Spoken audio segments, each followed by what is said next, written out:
Welcome back ke channel Dahasan Video. Ada yang suka nggak nih? Lihat, menggoda banget kan ya? Bismillahirrahmanirrahim.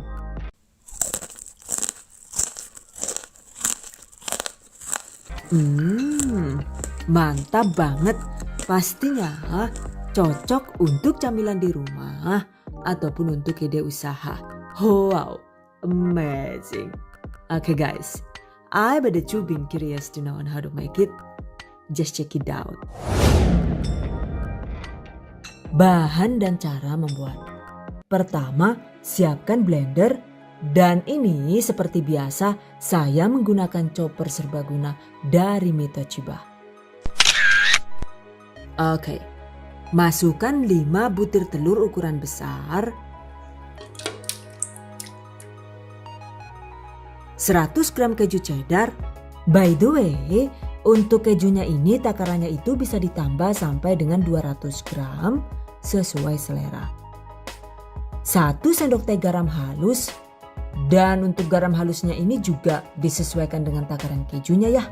Jika kejunya banyak, maka takaran garamnya boleh dikurangi agar tidak rawan asin. Setengah sendok teh kaldu bubuk jamur atau kaldu bubuk ayam sesuai selera. 1 sendok teh bubuk bawang putih atau bisa diganti dengan 2 siung bawang putih segar yang dihaluskan. Optional ya. Kemudian 1 sendok teh baking powder,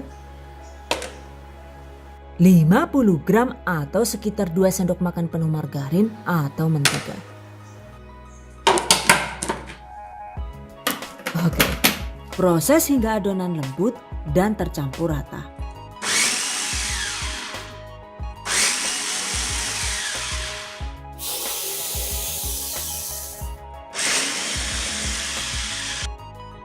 Nah, seperti ini nih hasilnya.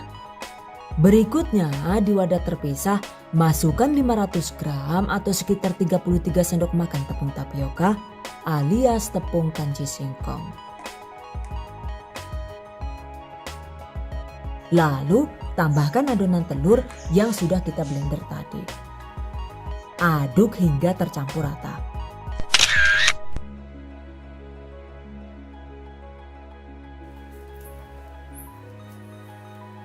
Jika perlu, agar lebih maksimal, aduk dengan menggunakan tangan bersih hingga adonan kalis. Pastikan adonannya itu tidak lengket dan mudah dibentuk seperti ini ya. Oke, sisihkan. Selanjutnya, siapkan wajan atau penggorengan. Waduh, jangan yuk. Dene ngapik temen ki ya wajane lah. Anyar mending apa? Lah. Nggak ada wong pengen banyak lah. Ya iya. Setain cowok warek gitu loh. Paling apik se Indonesia Raya ya ya. Oh, apik banget. Kualitasnya ora bal-bal pokoknya lah. Oke. Tuang secukupnya minyak goreng. Selanjutnya, adonannya ini kita pilih kecil-kecil seperti ini ya.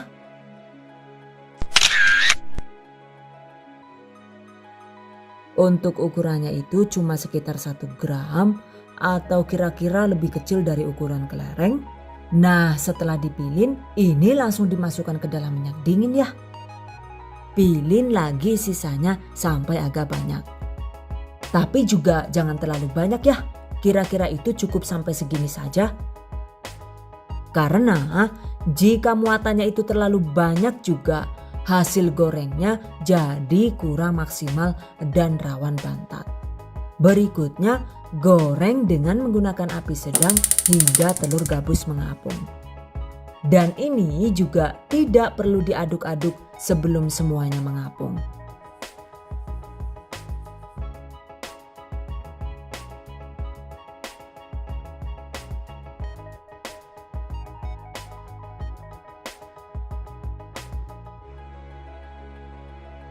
Jika sudah mengapung semua, aduk pelan.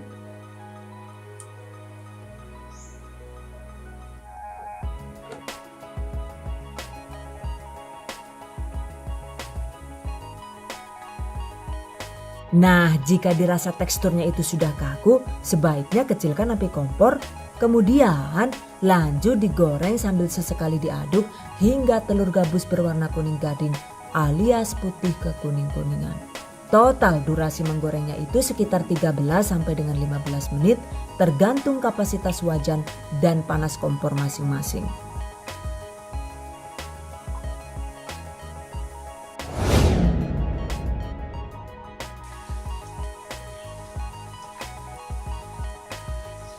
By the way, jika dirasa hampir matang agar hasil telur gabus itu tidak rawan berminyak, sebaiknya sebelum 1 menit diangkat, besarkan kembali api kompor lalu goreng sekitar 1 menit, baru setelah itu segera diangkat.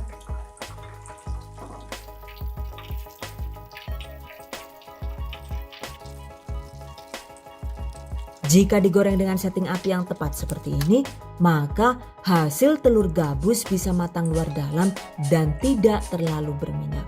Catat. Oke, tiriskan.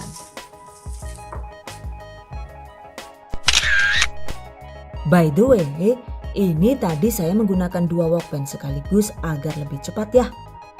Jadi jika salah satu minyaknya itu masih panas, kita bisa menggoreng dengan minyak lainnya yang sudah agak dingin. Fungsi menggoreng dengan minyak dingin atau agak dingin itu dimaksudkan agar hasil telur gabus tetap mulus dan tidak rawan retak atau meledos saat digoreng.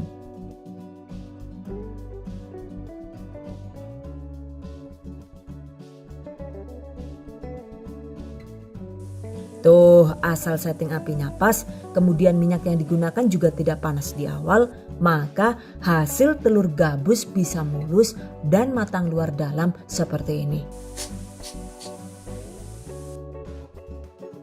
Jika minyaknya itu panas di awal, maka hasil telur gabus jadi rawan retak seperti ini. Lah, pada mulai KPG ya si Tane. Ngayal bae sih diomongi kon aja nganggo minyak panas malah dilawan. Kayak kowe dadi nek wis orang ngurus pokoknya. Jadi pastikan setelah digunakan untuk menggoreng, sebelum digunakan untuk menggoreng di kloter berikutnya, diamkan terlebih dahulu sekitar 10 menit sampai minyaknya itu menjadi hangat alias tidak terlalu panas. Nah, seperti ini contohnya. Ini tadi sudah digunakan untuk menggoreng, karena masih panas saya diamkan 10 menit dan setelah 10 menit baru api kompor saya nyalakan kembali dan sekarang kita lanjut menggoreng lagi. Jika minyaknya sudah hangat begini, maka durasi menggorengnya itu juga lebih cepat ya, yaitu cukup sekitar 11 menit saja.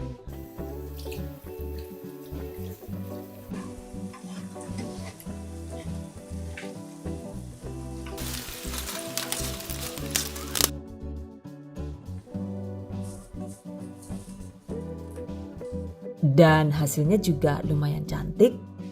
By the way, saat mendiamkan minyak juga idealnya itu sekitar 10 menit saja. Jadi jangan terlalu lama dan tidak perlu menunggu hingga minyak benar-benar dingin. Karena jika minyaknya itu terlanjur dingin kemudian digunakan untuk menggoreng, maka hasilnya telur gabus jadi rawan berbusa melimpah seperti ini.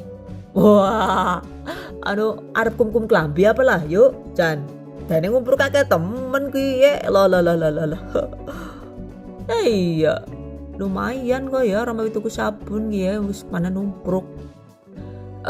Begini nih jadinya.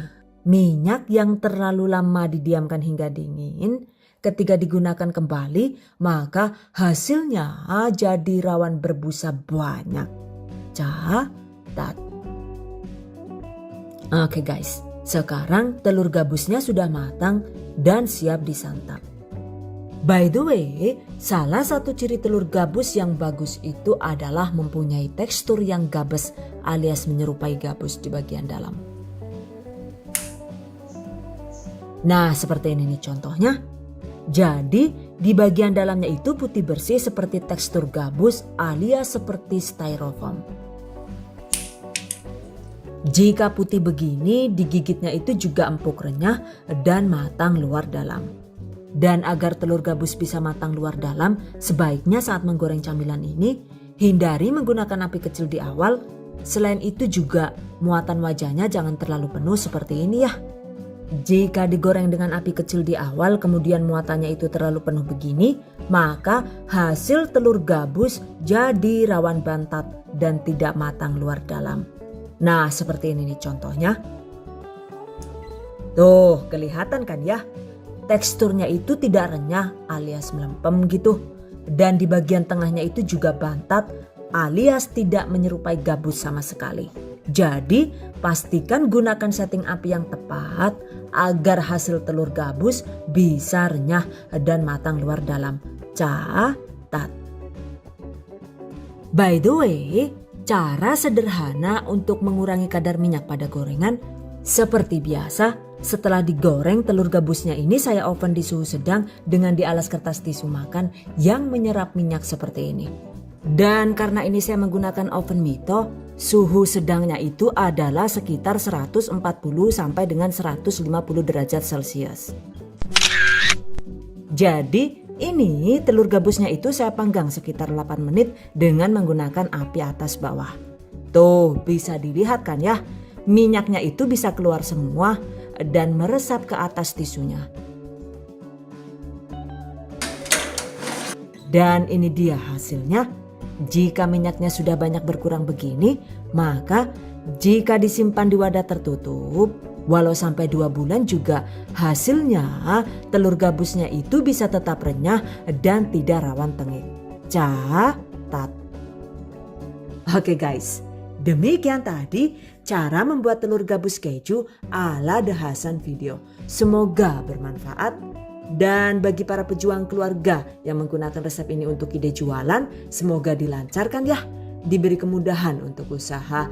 Amin. Dilimpahi rezeki barokah dan turah-turah. Amin. Tetap semangat dan selalu berusaha. Insya Allah semoga bisa sukses dunia dan akhirat. Amin. Okay, I hope you guys enjoy this tutorial today. Thank you so much for watching. See you guys next time. Wassalamualaikum warahmatullahi wabarakatuh. Bye bye.